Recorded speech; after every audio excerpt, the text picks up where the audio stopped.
Vi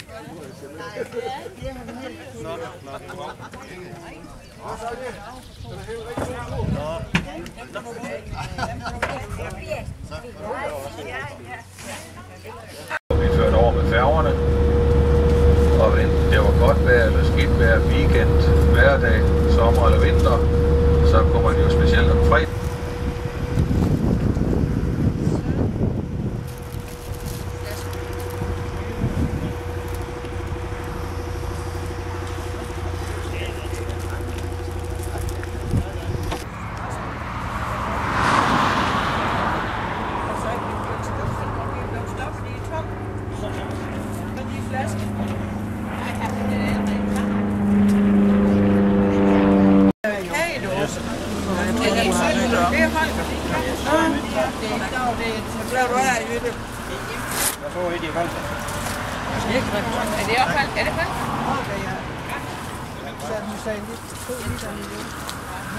Jamen, han har 3 med, så han laver. Nu ser vi en 3'er med listen.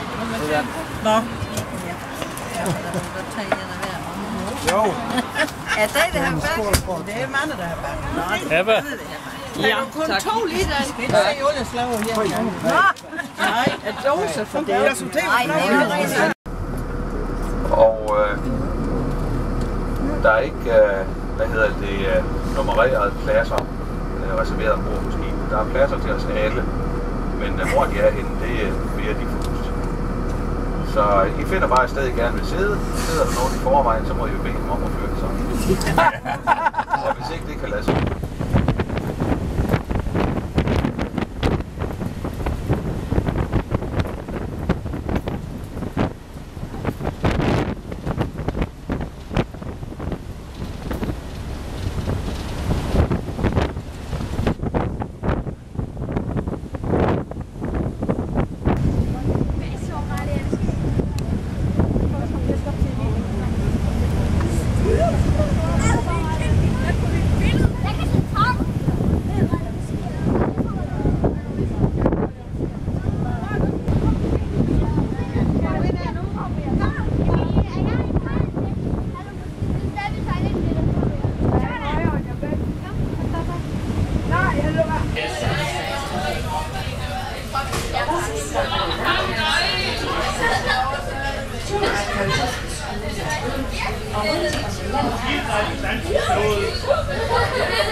Det var virkelig ude. Ja, men alene.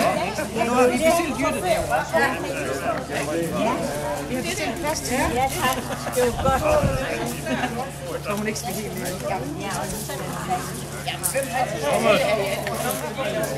Nej, det er kun det jytte.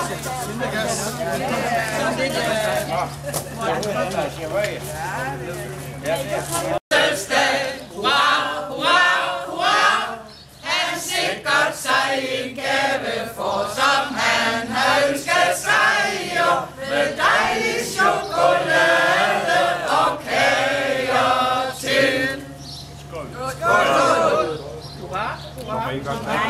vi skal have den sidste. Nej, vi skal da faktisk have den her. Hurra, hurra, hurra! I kunder længe leve mor Stine. Du skal have med dejlig chokolade og kager til. Sådan!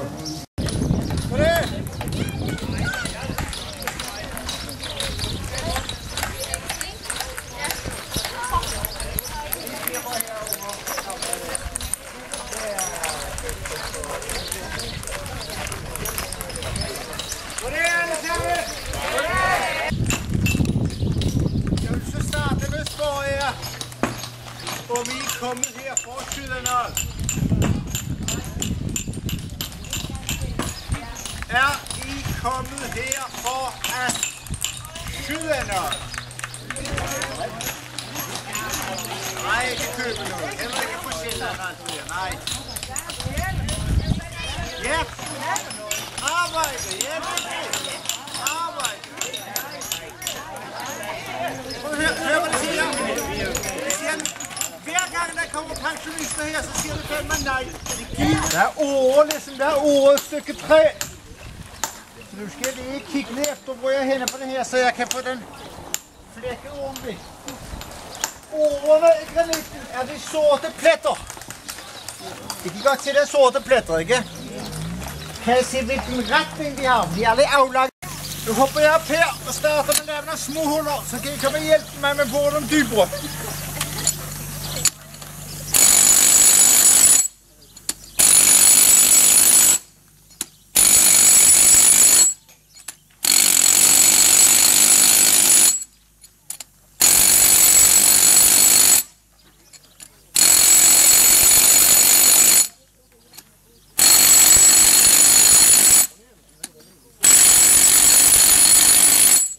Venstre der.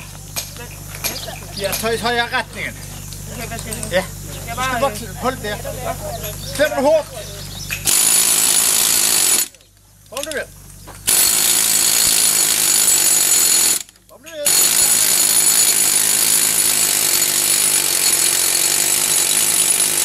Godt.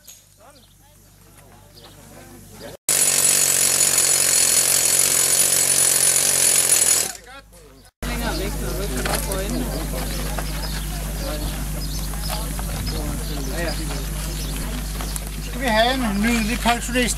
Det skal jo gerne være dame jo. Nå.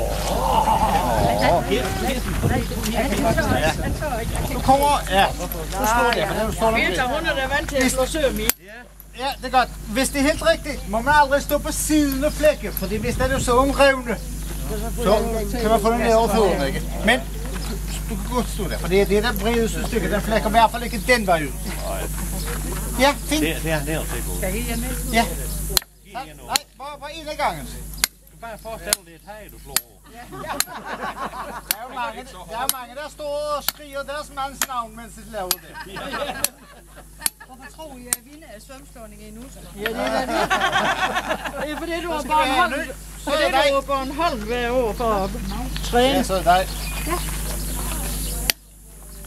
Hvis du laver det, så standser jeg kompressen, så vi kan høre på den. Så vi kan se, når vi kommer hjem til spil. Næste. Er det med, du? Jeg har lige flækket. Det er forkert, han. Nej, han er venstre mand.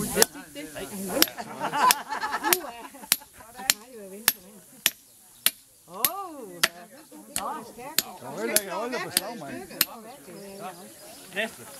Thomas. Nej, jeg har slet ikke slået. Jeg har slået en sten. Ja, du har det. Er det godt, du skal se? Prøv at se. Nu kan vi se. Nu er det. Ja, det går skråt ud. Og det er fordi, at det stykket her, det løber meget, meget længere ind her, end som jeg kan se. Altså, I kan se, det er ligesom det her flade her, så der går en revne her, kan I se. Det ødelægger det hårdt her. For her, den går fladt og fladt. Men det gør det ikke i den her ende. Det er ikke så godt. Og nu røg hun af. Nu kommer han. Det er svært at lave om. Ny sten. Det kunne han undgå den der. Ja. Så nu fortryder jeg jo, at jeg ikke bare gik midt igennem, så havde det nok holdt på mig. Det kan være, du fik godt midt hår. Nej. Det var bare lyden lige ind i ørerne. Her så den sgu fast. Der så tænder jeg jo. Det er helt helt galt. Ja, det er noget værd. Det er noget kusker. Nu kan han jo så sige, Virkelig noget lort. og det kommer YouTube, det er godt nok dårligt. Jeg tror, det var Birta, det større. Så som om, når det er min skyld, hva'? Det er først så, det er Nej, det er jo kisse, det laver der ravage. Jeg sorterer det over. Pas på bæren. Nej, men det har vi årsagen på, se der. Ja. Den er skudt i stykker her, det er det der lavet der. Det var fandme ærgerligt. Nå, jamen så er det da en årsag. Men så er det meget til kloge bagefter. Ja. Skal bordholde som en risse, så det behøver ikke risse.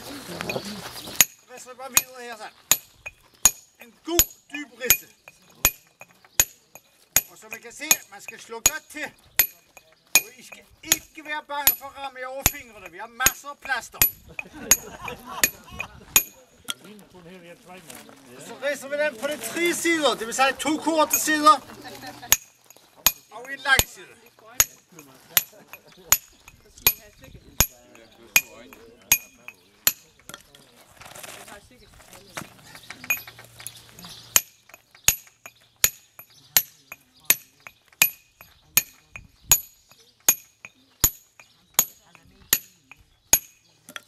Sådan der, så har jeg ridset på 3 sider. Så lægger vi den med ridsen nedad. Det er meget vigtigt. At ridsen kommer nedad, og der hvor ridsen nu løber, der lægger vi en sten. Så kommer det vigtigste over. Så skal vi nemlig gøre sådan her. Tøj! En mega snotklaske den her. Og det var jo så det, at stenhuggerne havde en fordel. For de spiste jo snus. Og snusen, den var simpelthen med til skære og stenen igennem. Min makker og mig, vi børster bare ikke tænder, så det er noget af det samme. Har I børstet tænder i dag? Ja. Der plejer altid at være nogen af drengene, der siger nej. De vil bare ikke være at vide det, tror jeg. Nu skal I have en stor hammer.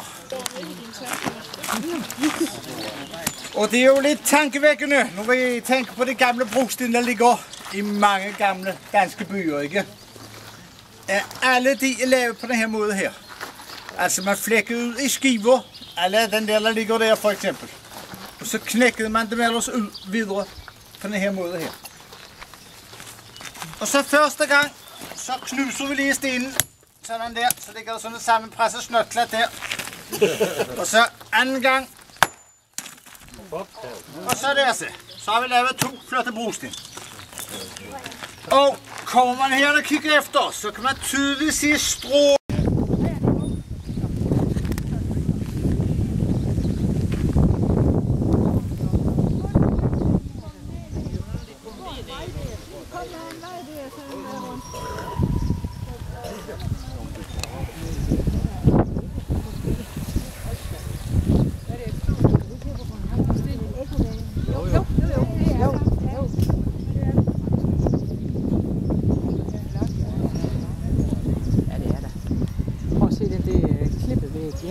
Det er med alle de forskellige strukturer, vi er i.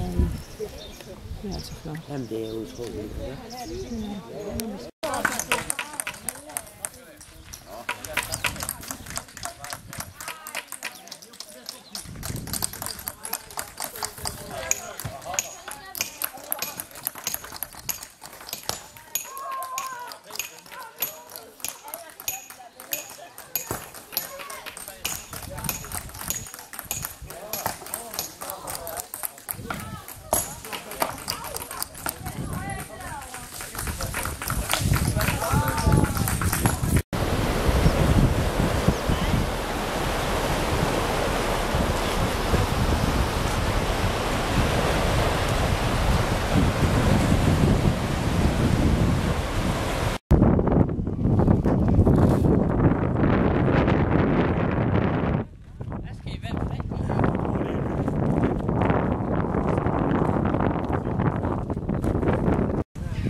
Jeg tror, ja, det er også det, fordi våddragter på. Ja. Er det ikke koldt?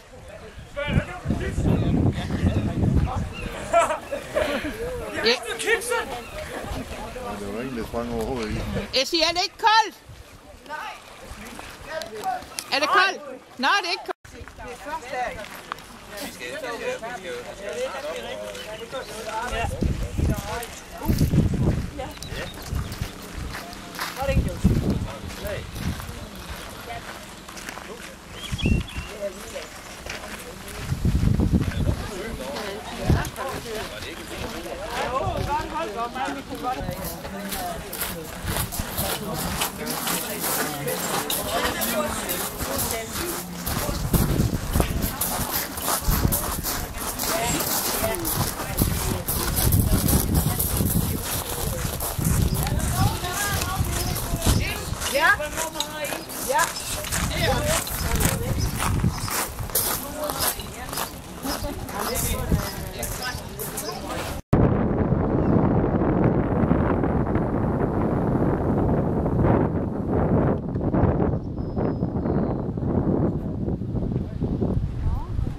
Vi kan ikke holde den af på låget.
Man skal ikke købe noget herovre, man kommer aldrig af.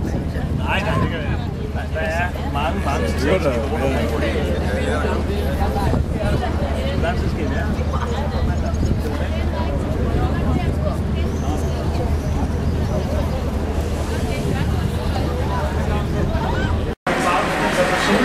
Til højre og kiosk til venstre.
Det kan da et par krabater der.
Kan I give lån med op her?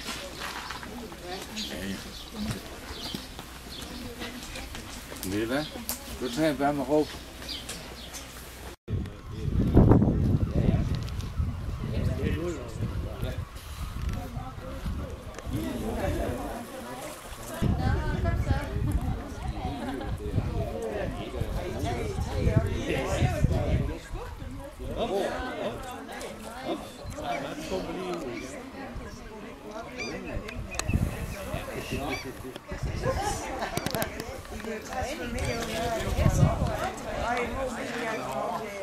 Og det har jo altid været sådan, at drikkevand på Christiansø har været et problem, fordi man kan jo ikke bare grave en grønt herovre, det er jo rent klippe.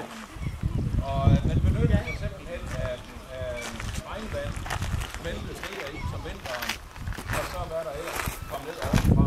Det samt op i store naturlige procenter, som den vand er lidt.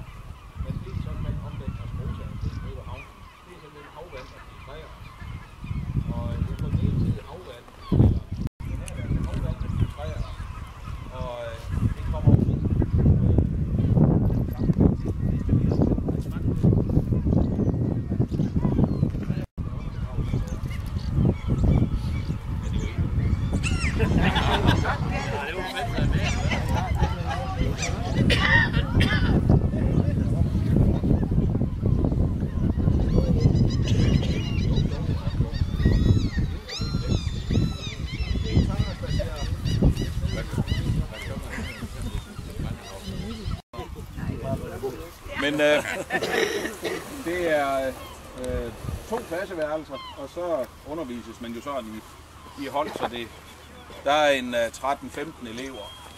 Og efter 7. klasse, jamen, så er det over til Bornholm eller kostskole på Sjælland.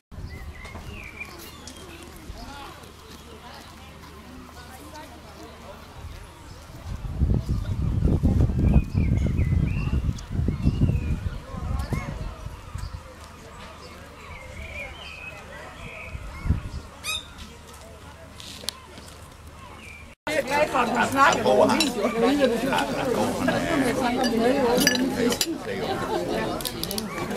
Jo, men det er... Han er paparazzi fra endnu.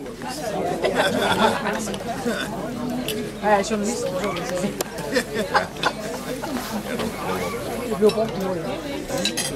Og der har min dankort oplysning. Den står. Ja, det er det.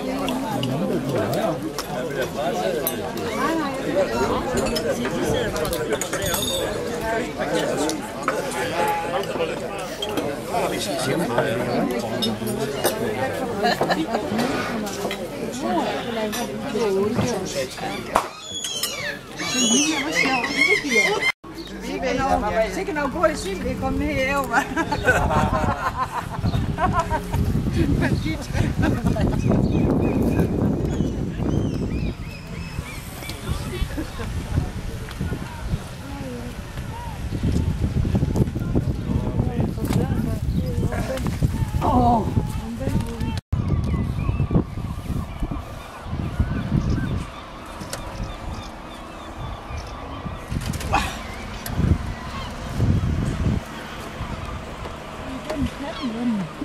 Ja. Det værste er, at vi skal også ned igen jo. I ligner.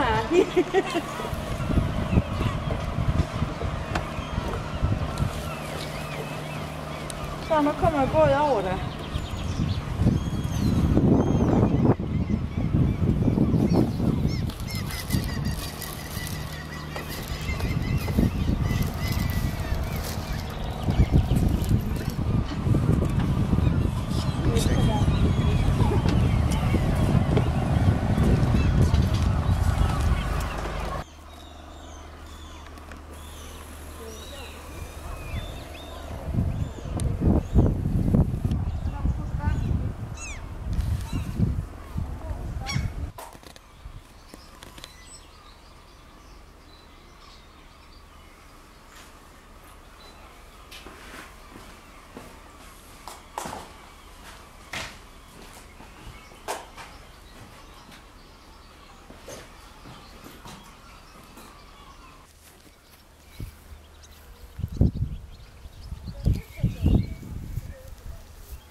Lisbeth, han gik sådan op. Tag.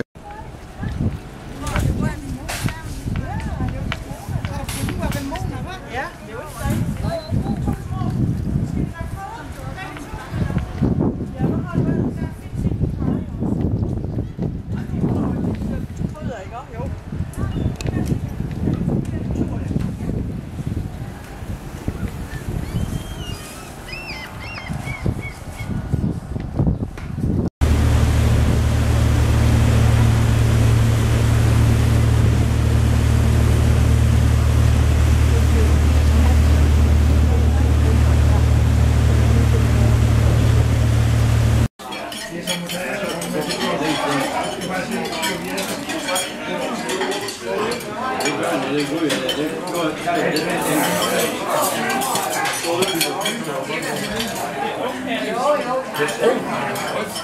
Jeg tænkte på, hvad gør de jo alle unge?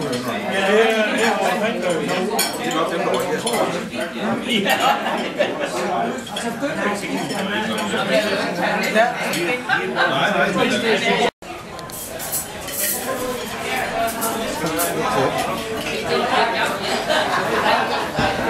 Ej, hvor fint. Det video.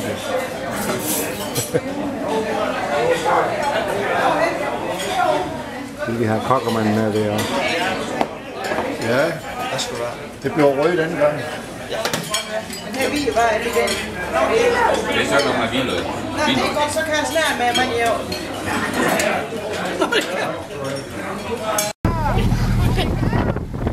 Kan de så vente så langt? Hvis alt går vel.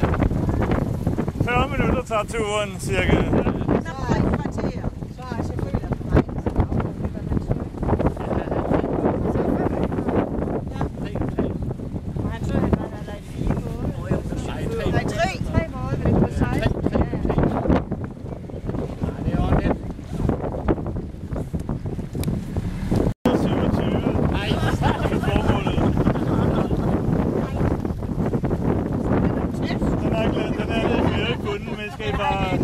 For hårdt.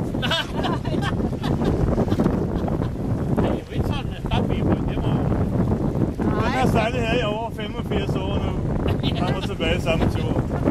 Men det er ikke den samme. Jeg kan selv finde vej, jeg kan jo ikke styre.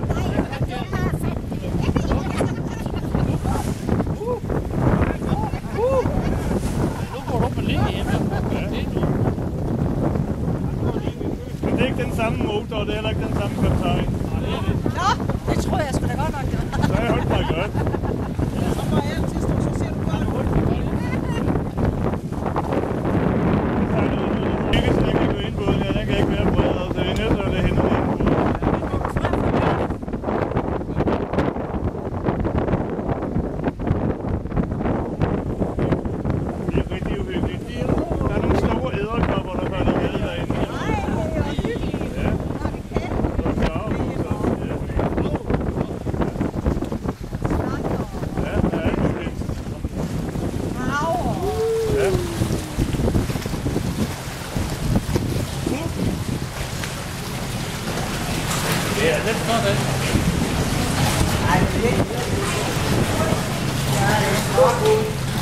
Det er nogle flotte farver, der er herinde. Det er nok på grund af fugt. Jo.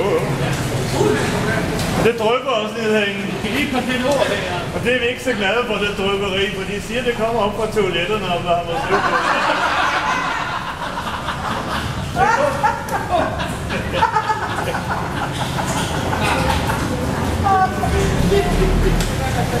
Men I tager det med godt humør, kan I se. Vi kan ikke komme længere, men godt den fortsætter længere ind, det bliver smallere og smallere. Ja. Og fine farver oppe i loftet, det grønne, det er kover, der røde, det er her. Det er rigtig flotte farver. Og fuldstændig glatte sider, det er bølgerne, det er havet også lidt i siderne, fuldstændig glatte. Det kommer højt op, når de står oppe. Så kommer det helt ind, ja. Det er det, man kalder vandskuret sider, vi har her.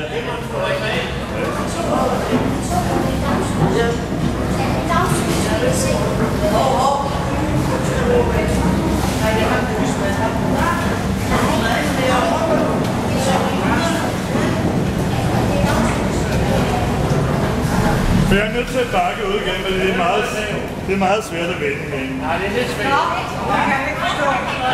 Det er sådan en pære. Ja, det er det. Man får kørekort til sådan noget. Og der har jeg ikke rigtig lært endnu. Det var lige en person, derfor der skal være en person. En person på en Christine. Ja, det er god lige. Ja, det var jo flot.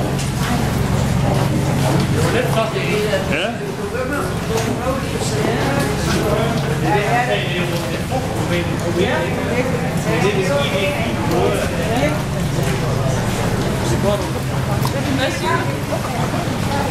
Nogle fine hvide blomster, der går op i klipperne, der er de hvide blomster, der er de milde blomster. Det er de hvide blomster, der er.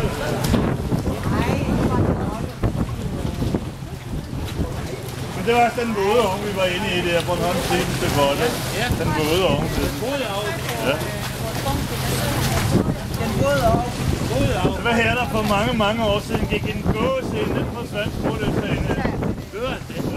Men så gik der nogle dage, så dukkede den alligevel op igen, men det var på den anden side af Bornholm, men der hedder Gåsevand. Ja, den var gået ret igen Bornholm. Kom ud på den anden side. Det var ret fantastisk, ikke?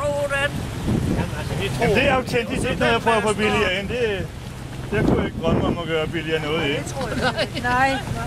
Næsten lidt. Men så kan man putte penge i, så det er en ordentlig mønter, der kan gå i det her. Det er de gamle bornholmske træfælge, de var rigtig store. Den bruger vi ikke mere selvfølgelig, men den skulle stadigvæk være stensikker, siger de.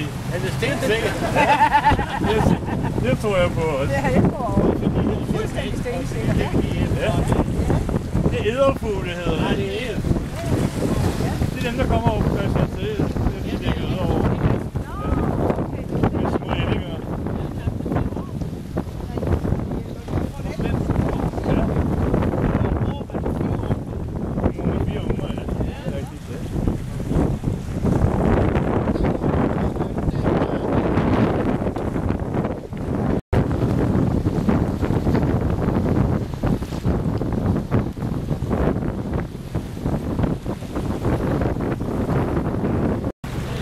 Hvad ligner den til venstre? Måske mere en bjørn med ørerne og snøden deroppe. Trold. Og en trold med vorte på næsen. Ja, det er godt.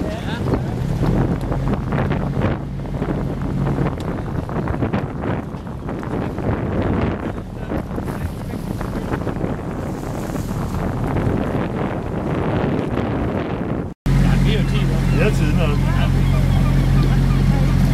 Jeg så på ikke ned nu. Hvorfor? Solen går ikke ned. Nej, der er der dækning endnu. Det er bare længere nu, ja. Nordkamp går den slet ikke ned. Nej. Det gør den ikke. Sidst vi var her, der var det fuldstændig, der var det uskyldigt at lave. Men det var simpelthen så godt, vi så lige den som det var flot. Jeg har taget billeder af det, og så lidt dis. Det er så fantastisk. Det var hurtigt. Helt klart. Jeg stod med kamera og skulle lige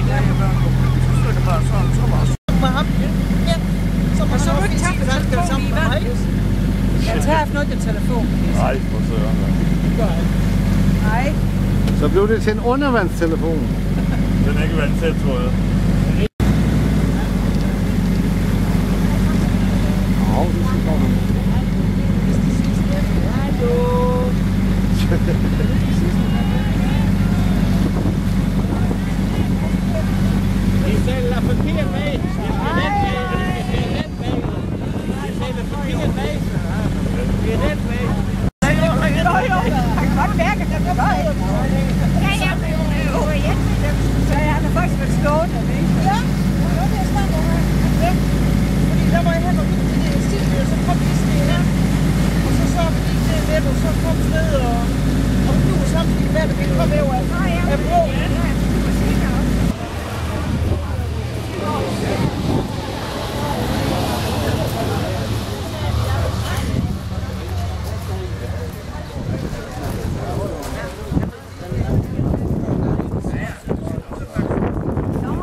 Det blev faktisk kun en halv dag.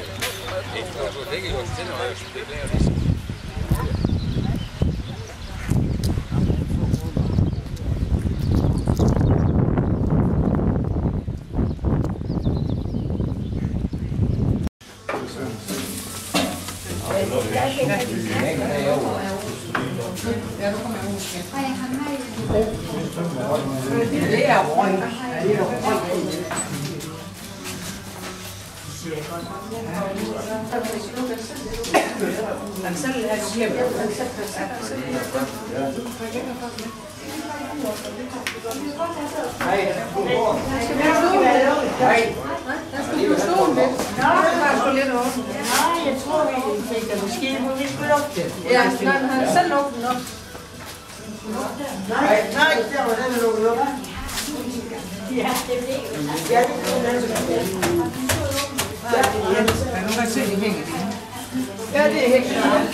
What's the temperature?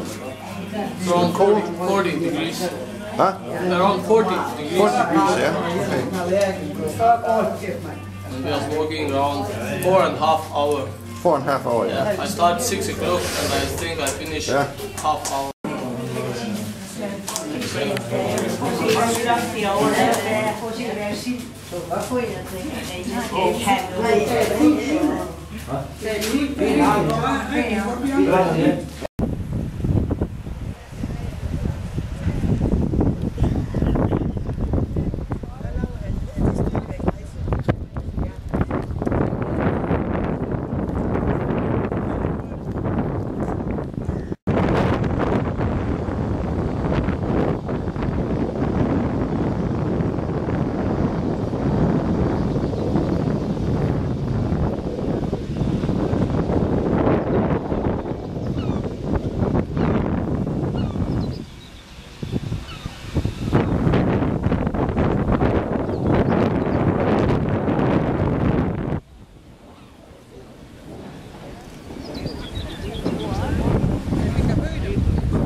Mexico. Og få lidt sådan op her, det er så for så fint.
du skal holde penge i en år.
Ja, det går ikke overhovedet med det.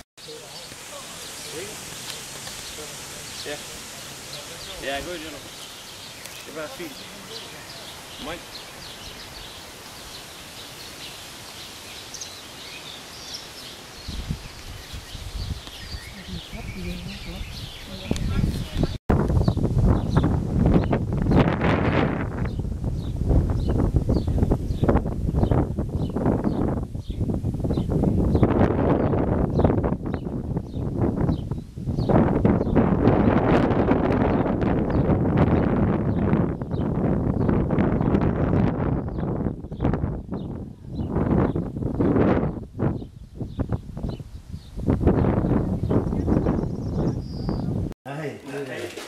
Vaskemaskine, er det der? Jo.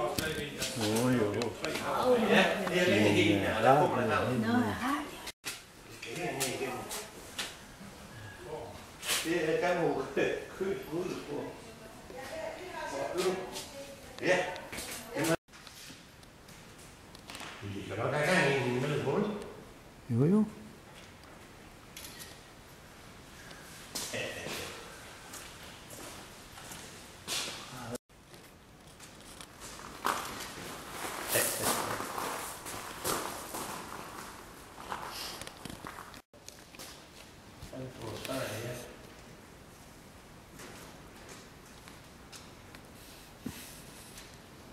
Montere de der.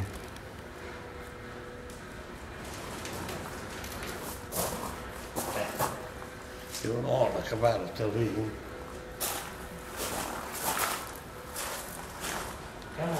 Ej, har du set den her? Nej, det er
Den der er sgu da strøm over. Ja. Det er da rigtig fint med hjemmelse. Ja, hvor har jeg det? Hvor er det henne? Jamen, det kan være, den ligger i drengekisten. Jeg har jo sådan en rejsekiste på min bedstefar. Og det fandt vi så en gang at vise i fag. Det er jo dels private samleres egne. Ja, og så er det jo foreningen som institution, som bliver foræret til. Det er fra Dødsbogen, og det er fra, nu må du sige, alt det der, det var en smedje, der stod i Elling indtil 2012. Den er ikke været rørt i 30 år. Og jamen, så skal der ske noget med huset, og så ringer man herop og siger, at det er noget for jer. Ellers så er det helt ældre på den gruppe. Ja, men det er taget. Nej, det er noget nærmest ham og alt det der.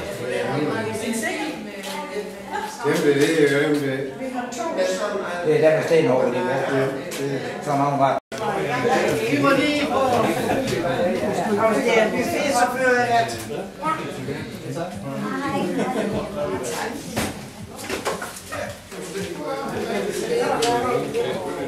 Vi skal finde ud af, hvad det er for en. Bare lad mand af, han er lige der.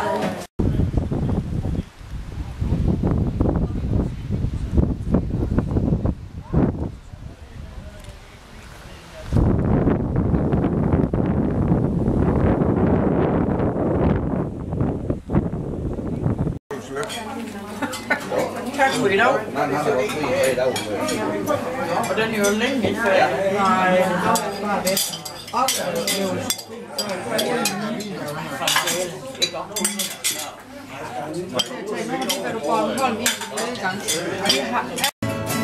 Det var bedre for dig og for mig og for Skanderborg.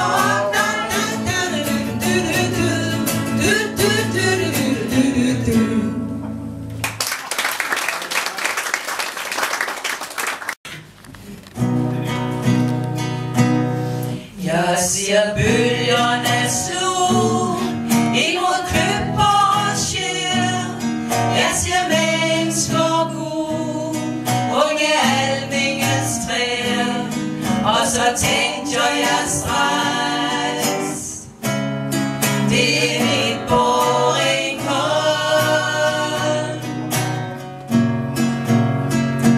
Jeg ser bønderne så.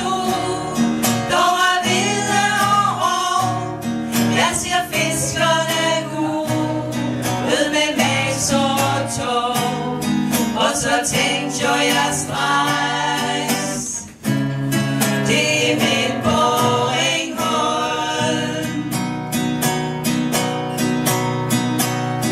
Og bellerne som ligger på gaden og på stranden, de synger og de skriger som bella bryggevand. Jeg ser kun over på ham, plukke silet og gerne. Jeg ser mange dukker med hævle og jern. Jeg hører venner snak om dagligdags ting. Jeg hører gamle sig tak med vildere sind. Og så tænkte jeg straks, det er mit boringhold.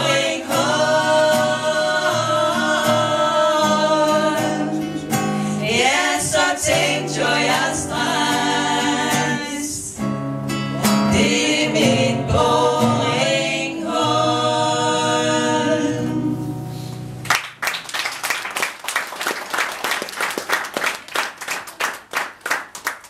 Jeg har en kasket. Vi skal lige have nogle flere her jo, fordi vi skal rigtig fejre jo. Så, I flere, I klar? Der er en, som fylder år i dag, og derfor skal han fejres med lys og flag. Og en lille sang, som passer her og nu, og der er kun et ord, man skal sige. Tillykke, ja tillykke nu med fødselsdag. At fejre netop dig, det er bare at sige.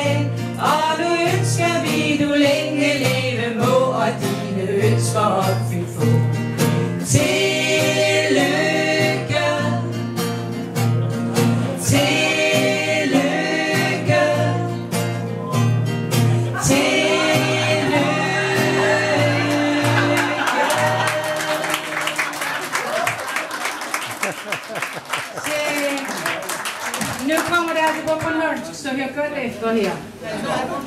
Nu er det på Bornholmsk, ja? Hvorfor smiler du og I så glad?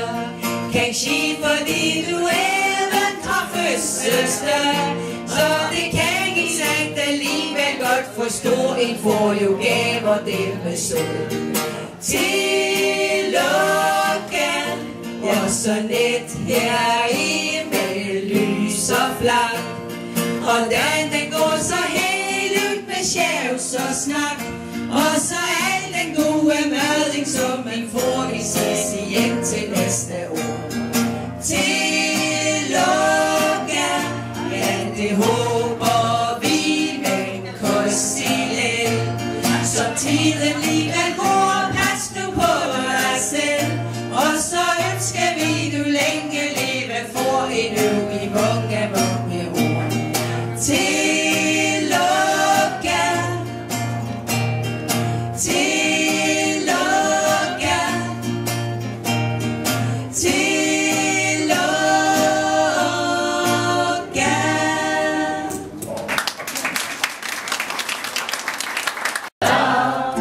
Kun kan godt spille den, kunne vi. Ja, det kan. Nu slå, dejlige øer så. Her er skoven med fugle samler. Et sammenhold her man finder, og alle der man kender. Vi håber da, at alle vil, man finder et skønt sted. Nu står skibet, sådan det er et fund. Koldsvart havet, Bækmund kører fra lov. Er nogle af de skønne steder, som solen sammen kender. Vi håber da, at alle vil, man finder et skønt sted.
Og ned til månen dernede.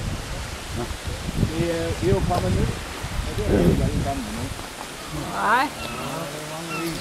Derom, i den periode, hvor kirken kommer ind og ligesom skal have fred i befolkningen, så er man nødt til at bruge noget af de gamle folketro for at få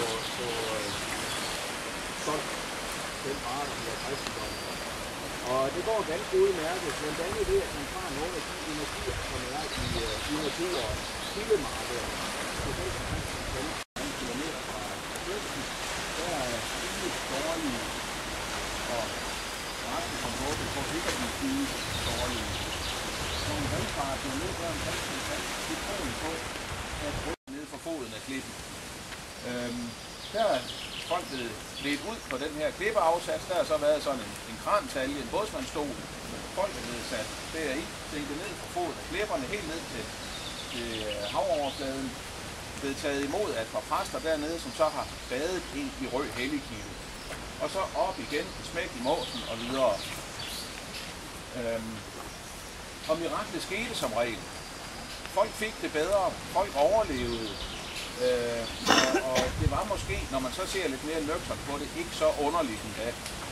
Fordi omkring Sankt Hans, der er varme i luften, der er grøde på markerne, der er sunde fødevarer at få, og alt skravlet var alligevel gået til i vinteren, der netop var overstået. Og det lyder måske lidt kynisk, og det var det også. Fordi det var cool business det her. Det var ikke et spørgsmål om at helbrede folk. Det var et spørgsmål om at sælge en vare. Det var et spørgsmål om at få penge i kirkebøssen. For Rød Helligkilde eksisterer ikke. Det var et stort fugtnummer.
Og er det den blå, du har? Er det sådan en blå, du har? Ja. Og den er meget flot.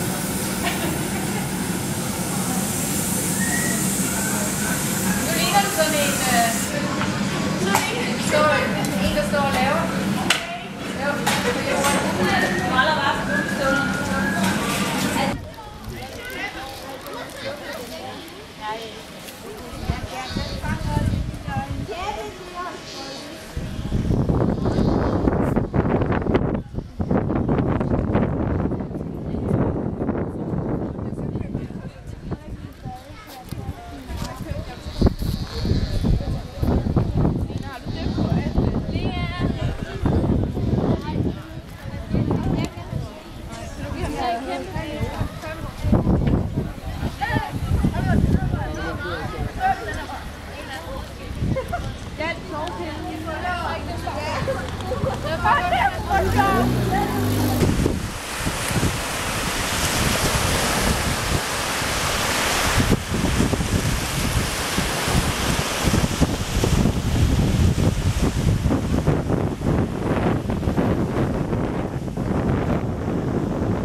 Møller!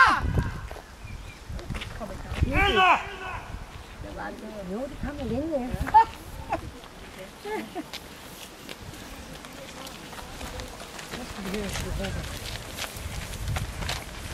Kan du fotografere efter, så skal jeg nok gå.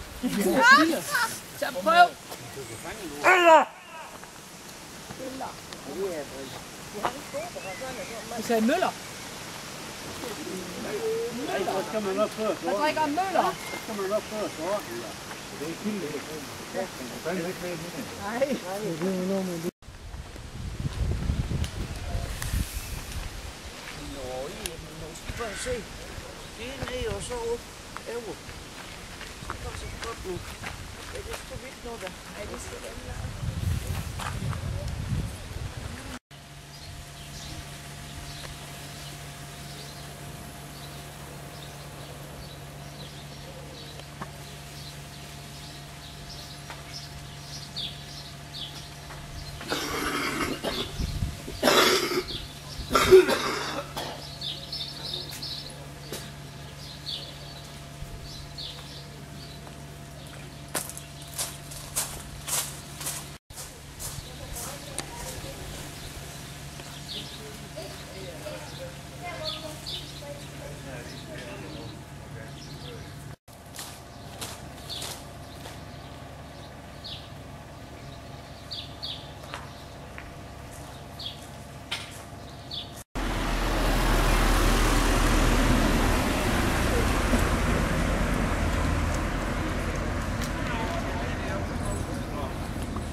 Fjol. Nej, det er med til det. Så skal jeg.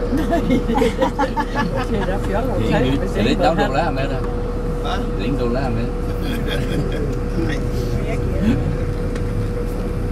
Nej. Hvad er det, hun navnet? Så der kommer Roskilde.